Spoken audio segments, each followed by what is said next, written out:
Hey family, on November 20th through December 1st, 2022, we will have the all-inclusive Kenya trip. Now, a lot of times people have said, hey, Phil, when's the next trip we'd like to go? I want to see Africa for myself, but this is the time to go. Everything will be taken care of. All excursions are paid. You can do monthly payments. You know, they'll have safari and a 6-city tour. You will see Charlie Island, which is something that we did not see last time on the tour. This tour will be 12 days instead of 7 days. So make sure to secure your place on the trip by going to www.wbsvs.com, make your deposit, and then you can start making your payments, and we'll see you in Kenya. There are some apartments called Seaview Loft Apartments out in Newport News, Virginia. For a while, the city has been telling this apartment complex, hey, get your act together. There's a lot of code violations. You're not taking care of the property as you should. And they ignored the city time and time again. Well, after people paid their rent, about 200 residents, they decided to tell everybody, hey, everybody got to leave the apartment. Everybody. When something like that could have definitely been prevented a long time ago. But let's go ahead and roll this clip. So our rental office told us yesterday that we had to get out. It is 200 tenants in this building, and we all have to use one elevator to get out. Everybody, it's no more U-Hauls left because everybody has a U-Haul. So most of us are stuck with no U-Haul. And this is just crazy. And the property manager, he's not nowhere to be found. Like, the man who owns this building is nowhere to be found. Like, we're literally doing everything by ourselves. We're moving our stuff out. We have one elevator for 200 families. Like, this need to hit CNN. This is my apartment after I started like breaking stuff down, like took the TV off the wall. You know, I was about to cook, but it ain't no need because I can't even eat. I think I emptied out these closets right here. I only have some covers up here. I packed all the stuff in those bags or whatever. I still have way more stuff. So basically we have 48 hours to get out. But today makes 24, so 9 o'clock in the morning tomorrow, they're going to put locks on the doors, and that means everybody who couldn't get a U-Haul truck, we're just out back. We lose all our stuff. Somebody call somebody to help us. This is my room. I don't know how I'm going to take my bed that I pay for every fucking week. I didn't pack nothing in my room but my perfume and stuff, but I thought they was going to be able to fix what was wrong, but I guess not. It's just too much. Road Alive is outside. Channel 3 News, Channel 10. I mean, there's nothing that we can do. Like, I lose everything. Like, I lose it all. But God is going to get it back. Hey, y'all. So I want to give y'all a quick update. I got to work tomorrow. I'm tired.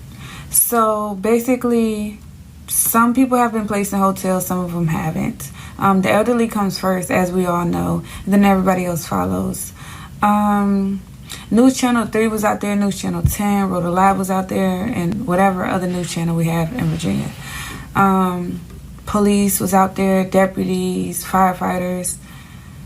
They was all helping us as much as they could. They really can't do nothing for us because the building is condemned until it is safe to live in. So we will not be able to move back in until the building is safe. So after they give us these days in these hotel rooms, we have to find our own place to go. So this is to the people who stated why we wait so long to move out. First of all, they gave us 48 hours. 48 hours, like 2 days, like 24 and 24. So all we knew was 48 hours. We didn't know nothing before. We didn't know the landlord was going to court because the complex wasn't fit to live in. We didn't know none of this. Like, this is against tenant laws. Like, we are supposed to know that you are going to court for these things, but we were not notified. All we were notified was 48 hours. You have to get out.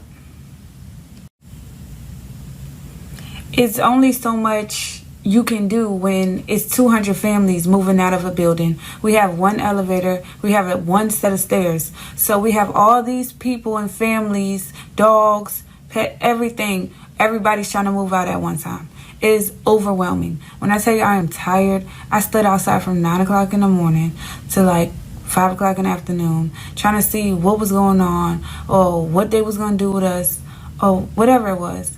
But listen, this is not a game. This is not laughing matter. Like, you have elderly people who are on oxygen that can't even get their oxygen. Like, they're kicked out their house. They don't have nowhere to go. They're homeless. Like, this is not a game. This is real life. This is in Virginia right now. The residents should definitely get together and sue that complex, because they know good and well what was going on in that complex, and they did nothing about it. The city wouldn't have got to that point with them if they would have took care of things as the city told them to take care of it. As you see, 200 people need to move out at one time. Of course, they're not going to have enough U-Hauls. You know, you imagine all of a sudden you just being told you got to leave the place where you're living. Like, okay, well, I'm going to haul this stuff at? You know, and then we don't know if they're going to be able to go back to their apartments or not. But the fact is, you took their rent money and then you do all this. You should have took those people rent money. Thousands upon thousands of dollars that they took from these people, that they could say, you know what, we're going to get, 60 days, 90 days, we're going to have to do this, something. Well, people could have made some sort of other arrangements, could have put their things in storage or whatever the case may be. Or you should have just took care of things as you took care of them when the city told you silly behind that the first time. You know, this country is going to hell in a handbasket, ladies and gentlemen. All kind of craziness is going on. That's why I tell all black people, work very hard. Unify in your community. Work hard to be successful and financially, because when you have financial success, people can't take advantage of you as fast when you don't have financial success. At minimum, we should be working toward being the upper middle class at minimum. Yes, I say at minimum, because we should not be thinking that it's okay to be low income and all. No. If the majority of black people were upper middle class, they couldn't do the things they do to us.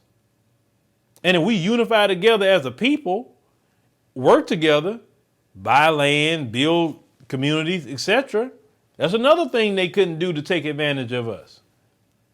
But this country is just descending into hell. And I remember when Minister Farrakhan had made a message, and he was talking about America had two choices. He said, if you pick Hillary, he said, it was back in 2016, he said that you may slow it down just a little while longer. He said, but if you pick Trump, you're going to go to hell in a rocket ship. And I can tell you what, ever since then, things have been just going crazy. Definitely since 2019. But it was ordained for this to happen. Also, the minister told black folks, separation from this white supremacist system or death. He told you that too. But you didn't want to listen to the minister on that. Listen, the minister has been spot on about a whole lot of things he didn't say, you know, in this wicked nation. That's why I tell my people, get your house in order. Get your house in order. When we have these trips that come up, like going to Kenya here in November, we have a trip like that. Take yourself to the African continent so you can see how it is. So you could possibly make relationships. So you could at least see, hey, could I possibly want to be here one day? Or just have an idea of it? Because the way this country is going, black people are going to suffer the most. And I don't want my people to suffer. I don't. So get your house in order completely. And I tell you, stop listening to black folks telling you, oh, well, you want to do this and running and all. Look, all the black people that's talking like that, not going to help you. Now, one of them is showing up to that apartment to get those people out. Now, one of those people can protect you from these race soldiers or this wicked system. None of them can. They can't protect themselves. So they for sure they can't protect you. Black folk, whether you like it or not, you're on your own. And what I mean on your own is that your individual family, your husband, your wife, your children, that's what you got to look after. Once you cut off Twitter and Facebook and Instagram and YouTube and all that, You got to live in the real world. See, I try to talk to you about real world application. Real world application. I've been telling y'all since 2018, get your passport. A lot of you have. A lot of you messaged me. Awesome. A lot of you have been taking trips. A lot of you have been saying, man, I'm not even thinking about, give me another residence in this particular country. Some of you even done it. Some people, I got a message from I think it was a brother or sister. I think it was a sister. Recently, she said that because of this platform, she then relocated to Ghana and she's happy in Ghana. She loves it over there, right? Well, that's what I'm trying to do. I'm trying to wake up people just to have an option. And you can come back to America anytime you get good and ready. You got your citizenship. Nobody's stopping you coming back. But I want you to have that option because the way we live in, throwing people out of apartments like that, raising the rent, ridiculous. The average rent in America is $2,000 a month. $2,000. Housing prices went up. Can't go to the grocery store. Can't go to the parades. Can't go to school. Can't without some demon running around trying to shoot everybody. This ain't no way to live, man. This ain't no way to live. I homeschool my child because I would not put her in that environment with these people. Now, if I move to South Africa and I looked at a few schools and I want to go tour them, I put her in schools over there. That's fine. But here in this wicked place, I refuse to put my baby in a school here. But I see where this country is going. That's why my plans are what they are. But please, black people, please get your house in order completely. Get it in order here in America. Get your passport, get your money up, save money, eat at home, do everything you can to save money and start traveling. Start looking at other places too. Don't listen to people telling you this is the end all be all, because the people that's telling you that can't even protect themselves. Is it hard to access affordable, healthy food? Then listen carefully. Daryl Addison, an African-American inventor, has patented a process for growing food on demand. He called it Torpedo Pot. Torpedo Pot is a fully automated flower pot that gives you control over your plant's environment. All you do is add soil, seeds, and plants to the flower pot and watch it grow. Yes, Torpedo Pot grows the rest. Visit www.torpedopot.com.